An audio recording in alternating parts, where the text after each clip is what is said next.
السلام عليكم ورحمة الله وبركاته. الحمد لله نحمده ونستعينه ونستغفره ونؤمن به ونتوكل عليه ونعوذ بالله من شرور أنفسنا ومن سيئات أعمالنا. من يهده الله فلا مضل له ومن يضلله فلا هادي له. ونشهد أن لا إله إلا الله وحده لا شريك له. ونشهد أن سيدنا ونبينا وحبيبنا ومولانا محمدا عبده ورسوله. أما بعد، قال الله تبارك وتعالى في القرآن الكريم: أعوذ بالله من الشيطان الرجيم. بسم الله الرحمن الرحيم. إذ يقول لصاحبه لا تحزن إن الله معنا. صدق الله العظيم. ہر طرح کی تعریف اور حمد و ثنا اللہ بزرگ و برتر کے لائق ہے، جس کا کوئی شریک نہیں، جس کا کوئی ساجی اور ہمسر نہیں، جو ہمیشہ سے ہے اور ہمیشہ رہے گا۔ لاکھوں درود و سلام نازل ہوں ہم سب کے پیارے آقا، پیارے حبیب احمد مجتبی محمد مصطفیٰ صلی اللہ علیہ وسلم پر اور آپ کے تمام صحابہ اور اہل بیت پر۔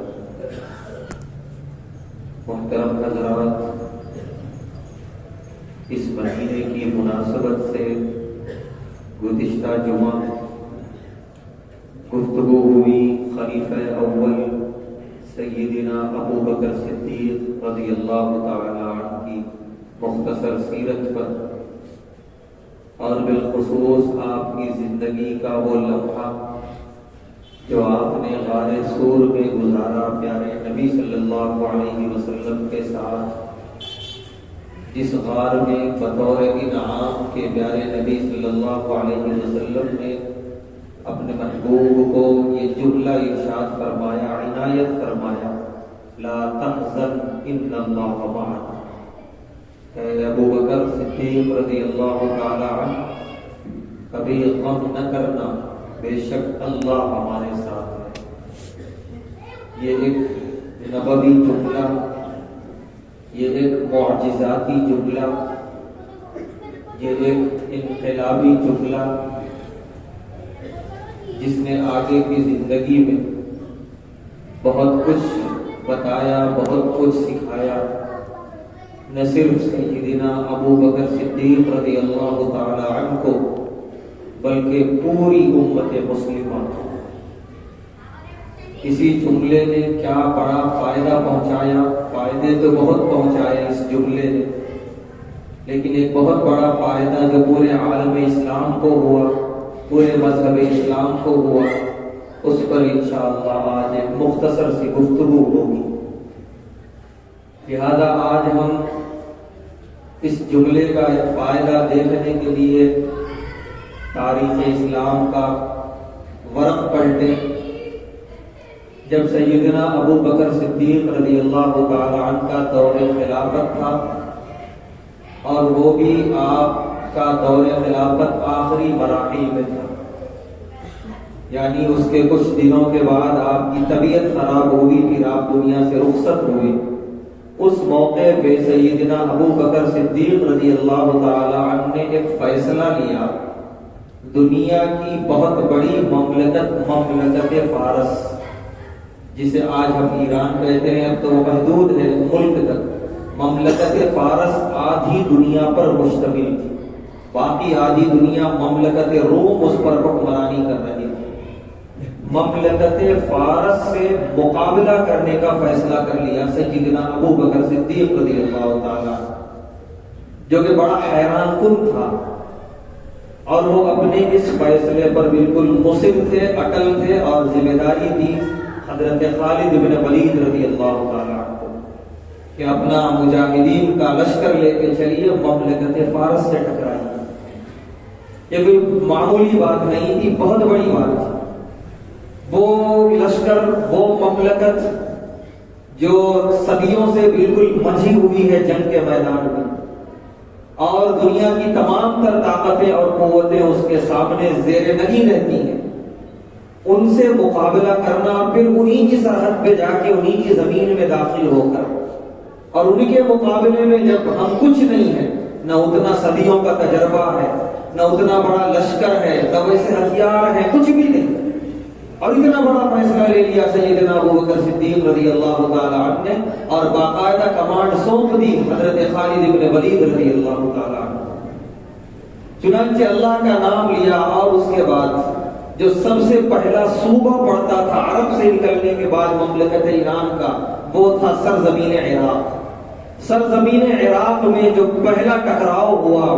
ایرانی افواج سے، تو فتح ہوئی اور کچھ صوبے مسلمانوں کے حصے میں آئے سرزمین عراق کے۔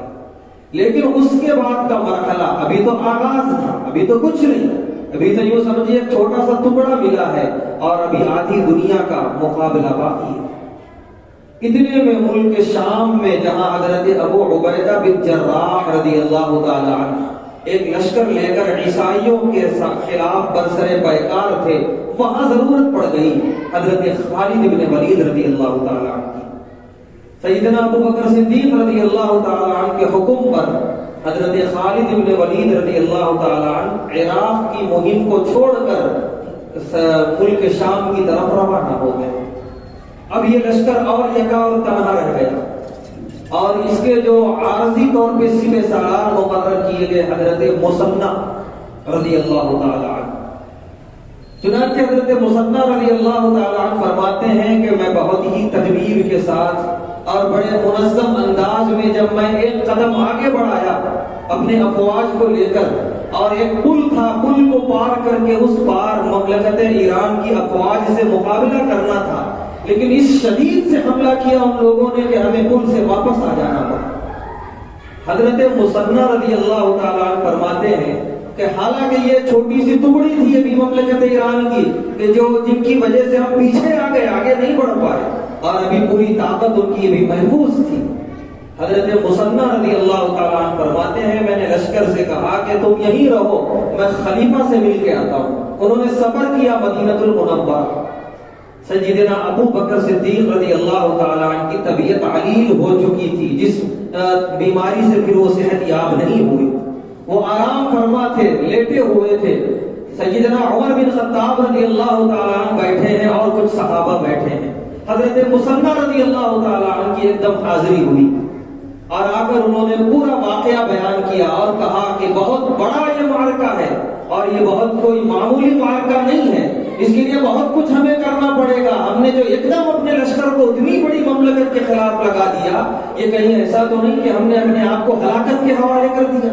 اور ایسے میں جب کہ ہمارا اصل سپہ سالار ہمارے ساتھ نہیں ہے، خالد بن ولید رضی اللہ تعالیٰ عنہ۔ حضرت عمر رضی اللہ تعالیٰ عنہ نے فرمایا بس مہم یہیں روک دی جائے، ہم ملک شام کی طرف توجہ کرتے ہیں، اور پھر اس کے بعد دیکھا جائے گا، لیکن ابھی عراق کے جو ایک دو صوبے فتح ہوئے ہیں اسی کو سنبھالا جائے اور مہم کو وہیں ختم کر دیا جائے۔ سیدنا ابو بکر صدیق رضی اللہ تعالیٰ عنہ نے فرمایا لا تحزن ان اللہ معنا، فرمایا بس اتنے میں ہی پست ہو گئے عمر۔ وہ منظر مجھے یاد ہے، وہ ابو جہل تھا، وہ لشکر تھا، اپنے قدموں کو دیکھتا تو مجھے دیکھ لیتا، میں گھبرایا تھا اس وقت۔ انا لمؤاخذون یا رسول اللہ، اے اللہ کے رسول صلی اللہ علیہ وسلم اب تو ہم پکڑے گئے۔ وہ موقع تو بہت ہی زیادہ پرخطر تھا، تم جو بتا رہے ہو کچھ بھی نہیں ہے۔ اس موقع میں فرمایا تھا میرے پیارے نبی صلی اللہ علیہ وسلم نے لا تحزن ان اللہ معنا۔ کس دن کے لیے فرمایا تھا؟ کیا یہ جملہ صرف غار سور کے لیے تھا؟ کیا یہ جملہ صرف ابو جہل سے بچنے کے لیے تھا؟ کیا یہ جملہ صرف عارضی اور وقتی اور محدود وقت کے لیے تھا؟ ہرگز نہیں، یہ قیامت تک کے لیے۔ چنانچہ انہوں نے پھر کہا لا تحزن ان اللہ معنا، ہر حال میں تمہیں جانا ہے اور وہاں پر منظم انداز میں کام کرنا ہے اور اللہ کی رسی کو مضبوطی سے پکڑنا ہے اور اللہ سے مدد مانگنی ہے، اللہ سے جڑنا ہے، دعائیں کرنی ہے، عبادتیں کرنی ہے، دعائیں نیم شبی ہو، دن میں روزے رکھو، یہی تمہارا سب سے بڑا ہتھیار ہے۔ اور یہ دماغ سے نکال دو کہ ہم تعداد میں کم ہیں، ہمارا ہتھیار کم ہے۔ اسی لیے مورخین لکھتے ہیں کہ لوگ کہتے ہیں سیدنا عمر بن خطاب رضی اللہ تعالیٰ عنہ کے دور خلافت میں ایران فتح ہوا، روم فتح ہوا، بے شک اس سے انکار نہیں ہے، لیکن اس کا اگر پورا صحرا ڈالا جائے تو سیدنا ابو بکر صدیق رضی اللہ تعالیٰ عنہ کے گلے میں جاتا ہے، کیونکہ انہوں نے ہی یہ مہم کو آگے بڑھانے کی پوری قوت صرف کی، ورنہ سیدنا عمر بن خطاب رضی اللہ تعالیٰ عنہ بھی مست ہو گئے تھے کہ ابھی اس کو یہیں پر روک دیا جائے، ختم کر دیا جائے۔ لا تحزن ان اللہ معنا، یہ جملہ تھا سیدنا ابو بکر صدیق رضی اللہ تعالیٰ عنہ کا۔ حضرت مثنی رضی اللہ تعالیٰ عنہ وہاں سے واپس گئے ایک نئے عزم کے ساتھ، ایک نئے حوصلے کے ساتھ، یوں کہیے کہ وہ جملہ جو غار سور میں دیا تھا پیارے نبی صلی اللہ علیہ وسلم نے، وہ جملہ اب اپنی جھولی میں لے کے جا رہے ہیں حضرت مثنی رضی اللہ تعالیٰ عنہ۔ حضرت مثنی ابھی راستے میں تھے، سیدنا ابو بکر صدیق رضی اللہ تعالیٰ عنہ دار فانی سے کوچ کر گئے، اور کوچ کرنے سے پہلے جو ان کی نصیحتیں تھیں ان میں ایک نصیحت یہ بھی تھی کہ وہ لشکر واپس نہ آنے پائے، مملکت ایران کو بہرحال زیر کرنا ہے، کیونکہ پوری دنیا میں اسلام غالب ہونے کے لیے آیا، مغلوب اور مقہور بن کے رہنے کے لیے نہیں آیا۔ چنانچہ دنیا کی سب سے ظالم قوم ہے جو اپنی رعایا پہ بدترین ظلم کر رہی ہے، انصاف دلانے کا کام ہمارا اور تمہارا ہے، لہذا مملکت ایران کے خلاف جو معرکہ چھڑ گیا اس سے پیچھے نہیں ہٹنا ہے۔ سیدنا عمر بن خطاب رضی اللہ تعالی عنہ نے خلافت سنبھالی اور صرف خلیفہ بدلا، حضرت مثنی رضی اللہ تعالی عنہ کی جگہ جو سپہ سالار تھا حضرت سعد بن ابی وقاص رضی اللہ تعالی عنہ کا نامزد کیا ہوا۔ حضرت سعد بن ابی وقاص رضی اللہ تعالی عنہ پہنچے ہیں وہاں، جانے کے بعد انہوں نے باقاعدہ 1 مہینہ پوری اسلامی فوج کو تربیت دی ہے وہاں کے ریگستانوں میں اور وہاں کے گلیاروں میں، چونکہ وہ عرب جنگجو، وہ عجمی اور خاص طور سے ایران کے جو ماحول ہے وہاں کا، جو موسم ہے، جو سرزمین ہے، اس سے بالکل ناواقف اور ناتجربہ کار، 1 مہینہ تربیت دی حضرت سعد بن ابی وقاص رضی اللہ تعالی عنہ نے۔ یہ پیارے نبی صلی اللہ علیہ وسلم کے رشتے میں ماموں ہوتے ہیں، پیارے نبی صلی اللہ علیہ وسلم کبھی ازراہ مذاق کہا کرتے تھے سعد میرے ماموں ہیں، بتاؤ تم میں سے کسی کے پاس ہے اتنا بابرکت ماموں؟ حضرت سعد بن ابی وقاص رضی اللہ تعالیٰ عنہ کے بارے میں کہا کرتے تھے وہ برکت مسلمانوں نے دیکھی مملکت ایران کے خلاف جب وہ سپہ سالار کے روپ میں آئے، جب حجۃ الوداع کے موقع پر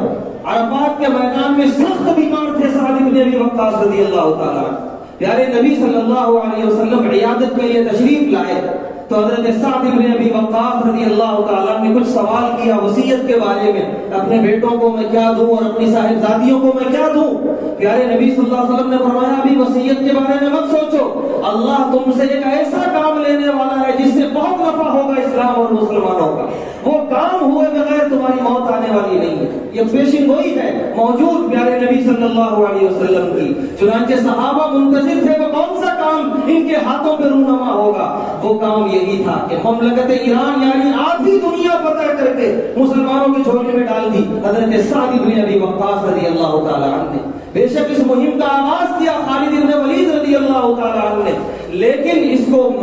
پورا انجام تک پہنچایا حضرت سعد بن ابی وقاص رضی اللہ تعالی عنہ نے۔ یہ وہ صحابی ہیں کہ جب غزوہ احد میں جب پیارے نبی صلی اللہ علیہ وسلم کو گھیرے میں لیا کافروں نے اور تیروں کی بارش شروع کی، تمام کفار کی تیروں کا جواب تنہا دے رہے تھے سعد بن ابی وقاص رضی اللہ تعالی عنہ، اور ان کو تیر چلانے کے لیے زمین سے اٹھا کے دے رہے تھے پیارے نبی صلی اللہ علیہ وسلم، اور جملہ تھا کہ ارمی یا سعد فدا کا بھی قومی، اے سعد چلاؤ تیر دشمنوں پر، تم پر میرے ماں باپ قربان۔ یہ وہ جملہ ہے جو صرف ان کے حصے میں آیا، پورے صحابہ کی جماعت میں کسی کے حصے میں اتنا بڑا جملہ نہیں آیا۔ پیارے نبی صلی اللہ علیہ وسلم نے اپنے ماں باپ کو فدا کیا حضرت سعد بن ابی وقاص رضی اللہ تعالیٰ عنہ کی تیر اندازی پر، کیونکہ وہ وقت ویسا تھا، حالت ویسی تھی، کیفیت ویسی تھی غزوہ احد کی، جب مکمل طور پہ مسلمان کفار کے ناغے میں تھے اور پیارے نبی صلی اللہ علیہ وسلم کے ساتھ تنہا رہ گئے تھے، سعد بن ابی وقاص رضی اللہ تعالیٰ عنہ بھرپور دفاع کیا انہوں نے۔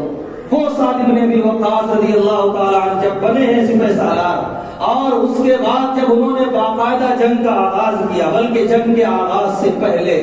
جو وہاں کا بادشاہ تھا ایران کا جس کا نام تھا یزگرد، اس نے کہا کہ آؤ کچھ بات چیت کر لیتے ہیں، کچھ مصالحت کر لیتے ہیں، تم میں سے کسی کچھ افراد کو بھیجو ہمارے درمیان۔ 14 صحابہ کرام کے ایک لشکر کو، ایک جماعت کو بھیجا تھا حضرت سعد بن ابی وقاص رضی اللہ تعالی عنہ نے۔ جب وہ پہنچے ہیں ایران کے دربار میں، وہ جن جانوروں پر بیٹھ کے گئے تھے، جانوروں کو اندر دربار تک لے کے چلے گئے، ان کے ہاتھوں میں جو نیزے تھے زمین پہ لڑاتے ہوئے گھسیٹتے ہوئے لے گئے، جہاں تک جا رہے تھے ایران کی وہ مشہور بچھی ہوئی قالین پھٹتی چلی جا رہی تھی، یہاں تک کہ جو گاؤں تکیہ تھا جس پر ٹیک لگا کے بیٹھتا تھا ایران کا بادشاہ، اس سے انہوں نے اپنے جانوروں کو باندھ دیا، اور پھر اس کے بعد قالین کا ایک بڑا حصہ اپنی تلوار سے کاٹ کے پھینک دیا اور زمین پہ بیٹھ گئے اور کہا اللہ کے قانون کے بارے میں اللہ کی زمین پہ بیٹھ کے بات ہوگی۔ یہ ایک دور گزارا ہے اپنی دنیا کے اندر جب دنیا کی بڑی سی بڑی طاقتیں مرعوب ہو جایا کرتی تھی، ہل جایا کرتی تھی۔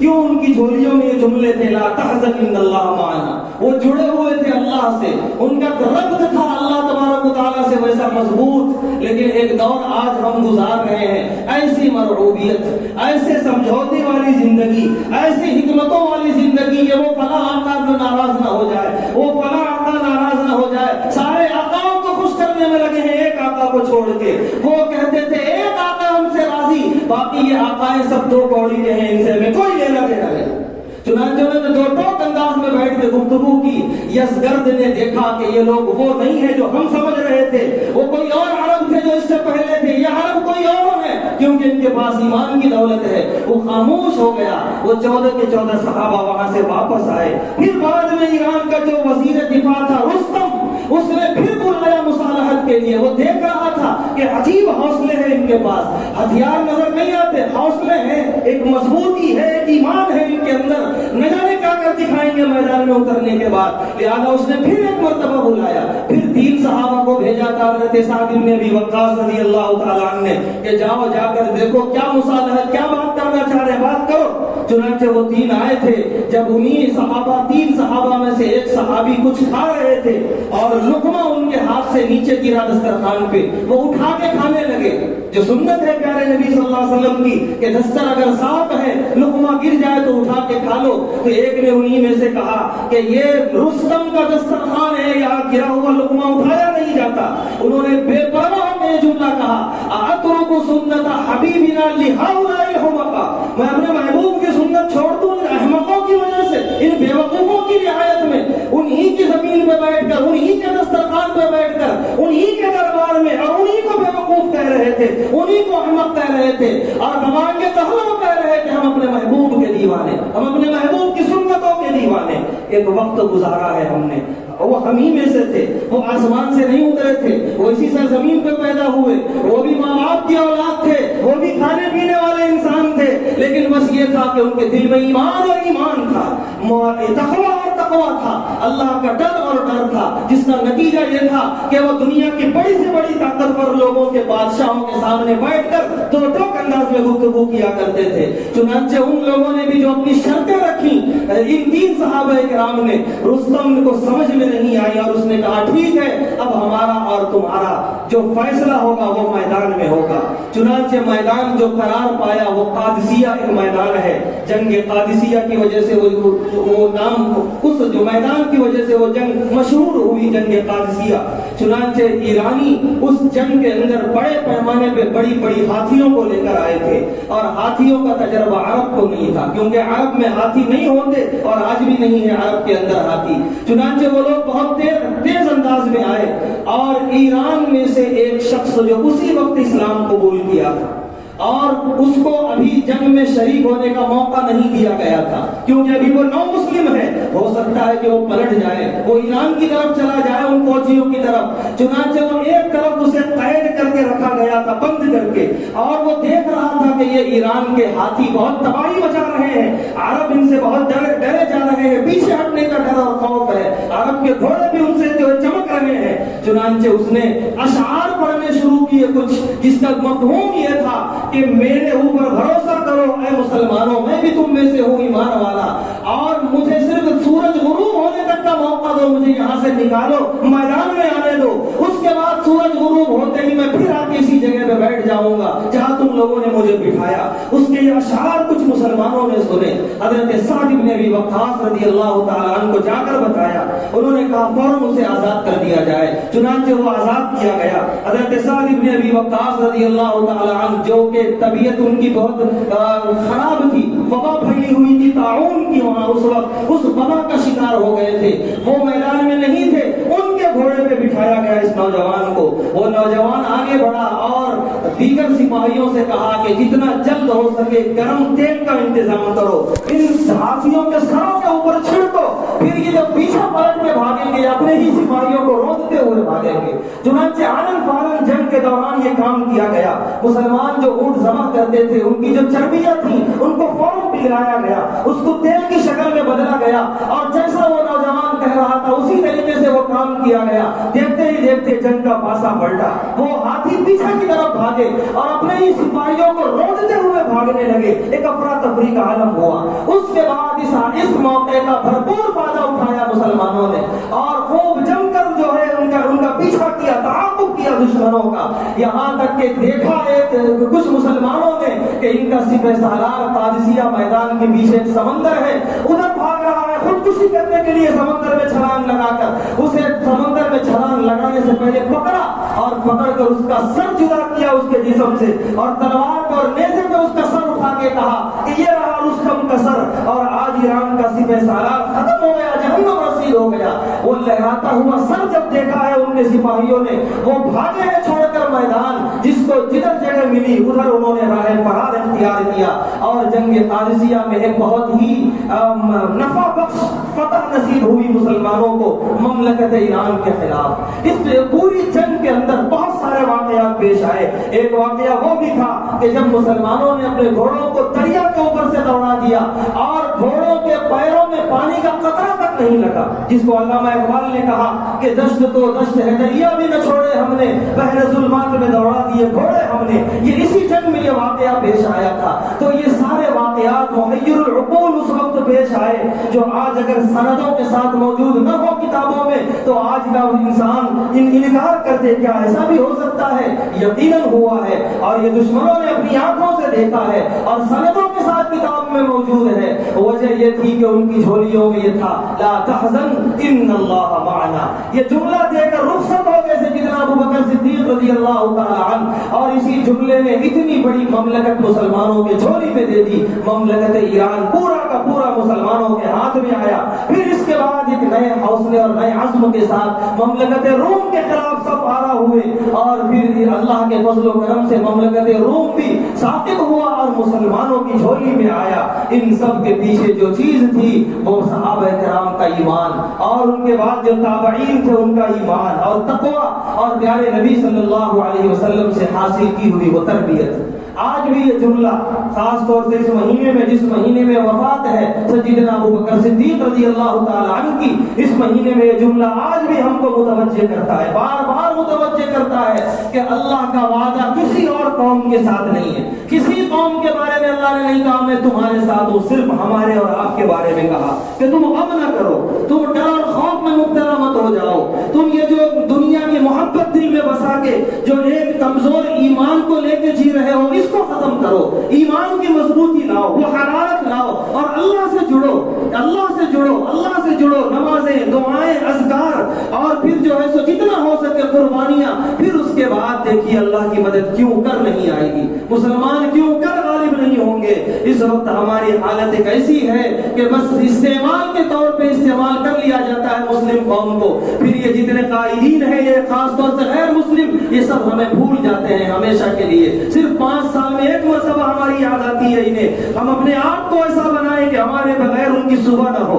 ہمارے بغیر ان کی شام نہ ہو۔ یہ اسی وقت ہوگا جب پہلے ہم اپنے آپ کو صحیح معنوں میں مسلمان بنائیں، صحیح معنوں میں ہماری ہماری زندگی کا آغاز بلکہ دن کا آغاز اسلام اور ایمان کی حالت میں ہو. سردیوں کا موسم ہے, ہر مسجد کا مؤذن بیچارہ حی علی الصلاۃ حی علی الفلاح کی صدائیں لگاتا ہے. ہم بستر چھوڑنے کے لیے تیار نہیں, وضو کرنے کے لیے تیار نہیں, مسجد میں آنے کے لیے تیار نہیں, اور یہ سوچ رہے ہیں کہ مملکت ایران پھر ہماری جھولی میں آئے گی, اور یہ سوچ کے بیٹھے پھر دشمن ہمارے نام سے ڈرے گا, یہ سوچ رہے ہیں کہ پھر دشمن ہمارے نام سے کانپے گا, پھر باطل کے ایوانوں میں ہمارے نام سے زلزلے آئیں گے. ایسا کچھ بھی ہونے والا نہیں ہے جب تک ہم اپنے آپ کو نہ بدلیں گے, جب تک ہم اپنے آپ کو اس لائق نہ بنائیں گے, جب تک ہم اپنے آپ کو اللہ اور اس کے رسول کے احکامات کے تابع نہ کرتے ہیں اور وہ بالکل تابع فرمان نہ کرتے, تب تک حالات بدلنے والے نہیں ہیں. لہذا یہ جملہ بار بار پڑھیں اور بار بار اس کے پیغام پہ غور کریں کہ لا تحزن ان اللہ معنا, غم نہ کرو بے شک اللہ ہمارے ساتھ ہے. اللہ تبارک و تعالی سے دعا ہے, اللہ تبارک و تعالی ہم